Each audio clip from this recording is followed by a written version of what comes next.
तो जमीन अधिग्रहण पर पूरे देश में हल्ला मचा हुआ है। ग्रेटर नोएडा से शुरू हुई विरोध की चिंगारी जब पूरे देश में फैलने लगी तो यह तय किया गया कि 1994 का जो जमीन अधिग्रहण कानून है उसमें बदलाव किया जाए और उसका एक मसौदा बनकर भी तैयार हो गया।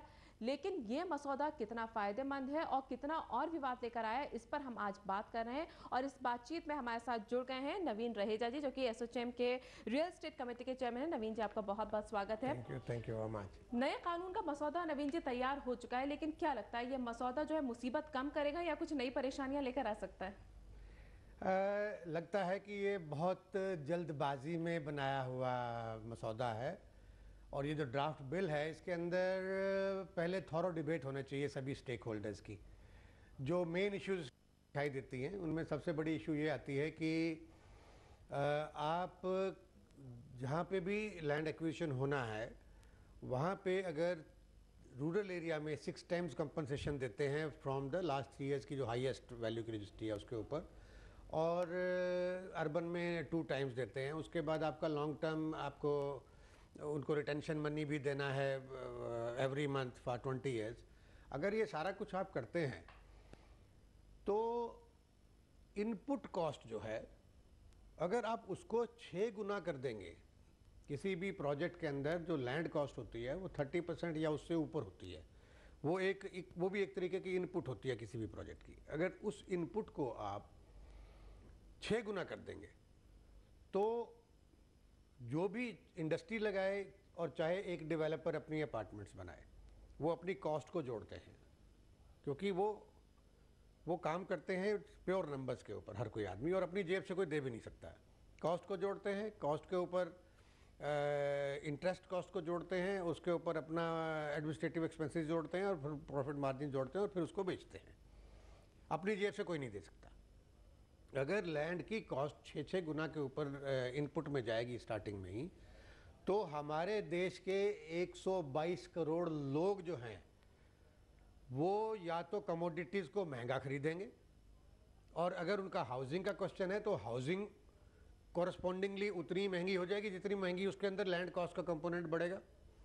तो ये चीज़ को समझना चाहिए कि अगर हम एक तरफ तो देश में इंक्लूसिव डेवलपमेंट की बात कर रहे हैं कि हर एक आदमी को आगे लेके चलना है, ग्रोथ में हर एक को अपने साथ लेके चलना है, दूसरी तरफ हम ये देख रहे हैं कि हम बिना सोचे समझे एक पर्टिकुलर सेगमेंट, क्योंकि उसने लैंड की इश्यूज़ को आगे लेके आ गए हैं, जो कि 0.1% से भी कम होती है इनपुट में नंबर ऑफ पीपल जो है जिनकी लैंड एक्वायर होती है, उनको 0.1% को 6 टाइम्स बेनिफिट देने के लिए आप 122 करोड़ जो बाकी लोग हैं उनके ऊपर तो लोड नहीं कर सकते ना। अल्टीमेटली तो उन्हीं के ऊपर लोड होगा, वो नहीं तो आएगा कहाँ से उनका कंपनसेशन। जी, तो ये समझने की बात है।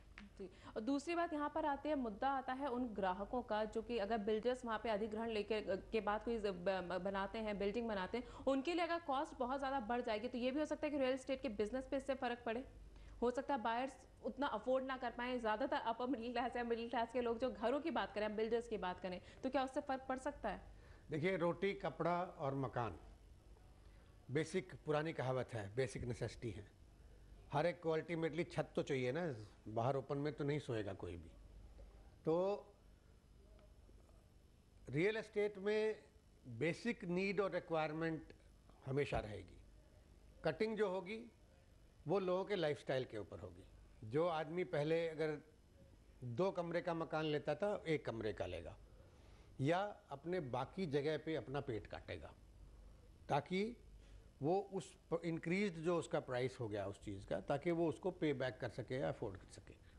तो वही मैं बता रहा हूँ कि बेसिक नेसेसिटी है, लोग लेंगे तो ज़रूर, क्योंकि they can not go and sleep in the open, लेंगे तो ज़रूर, लेकिन वो कंप्रोमाइज़ हो जाएगा सब लोगों के साथ लाइफ का। जी, जिस तरह से आप बता रहे हैं जल्दबाजी में तैयार किया गया मसौदा, और ये मसौदा बिल्डर्स के लिए तो लग ही रहा है कि फायदेमंद बिल्कुल नहीं है, ग्राहकों के लिए भी लग रहा है। और किस किस तरह की मुसीबतें ये लेके आ सकता है और इसमें क्या क्या चीज़ें ऐसी हैं जो लग रहा है कि बाकी जल्दबाजी में की गई हैं, इस पर भी बात करेंगे, लेकिन एक छोटे से ब्रेक के बाद।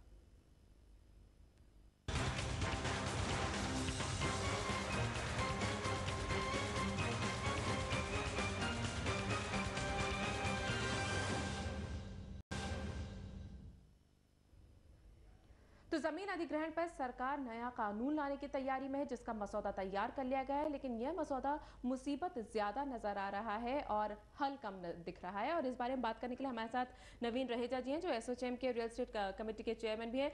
नवीन जी, इस मसौदे के मेन इश्यूज क्या हैं और इनका हल क्या हो सकता है? देखिए, मेन इश्यूज ये हैं कि जैसे ये मसौदे में कमोडिटीज़ पे या रियल एस्टेट पे या ओवरऑल जो सप्लाई है उस पर महंगाई आ जाएगी। उस महंगाई आने के कारण से जो है ये आम आदमी की रीच से बाहर हो जाएगा चीज़ें जो हैं, और इवन हाउसिंग जो है वो बाहर हो जाएगी।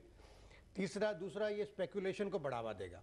एक पर्टिकुलर एरिया जहाँ पे भी कोई डेवलपमेंट प्रोजेक्ट आना है, जैसे अभी हम DMIC की बात कर रहे हैं, लोगों को पता है ये प्लान में यहाँ पे आना है, तो स्पेकुलेटर्स और इन्वेस्टर्स वहाँ पे जाके लैंड खरीद लेंगे पहले ही, उनको पता है 6 गुना के ऊपर कंपनसेशन वापस मिलेगी।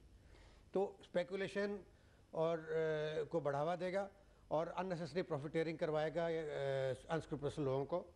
और इसका सिंपल सोल्यूशन जो मेरे ख्याल से, जो मेरी समझ में आता है, जो हो सकता था, वो ये हो सकता था कि पूरे देश में जो जो जगह हैं, आप हर कोई डिस्ट्रिक्ट लेवल के ऊपर DM हैं, DCs हैं, वो पूछ सकते हैं भी कौन कौन से एरिया में लोग जो हैं इकट्ठे होकर अपनी लैंड देना चाहते हैं इंडस्ट्रियल ग्रोथ के लिए या डेवलपमेंट के लिए पूरे देश में।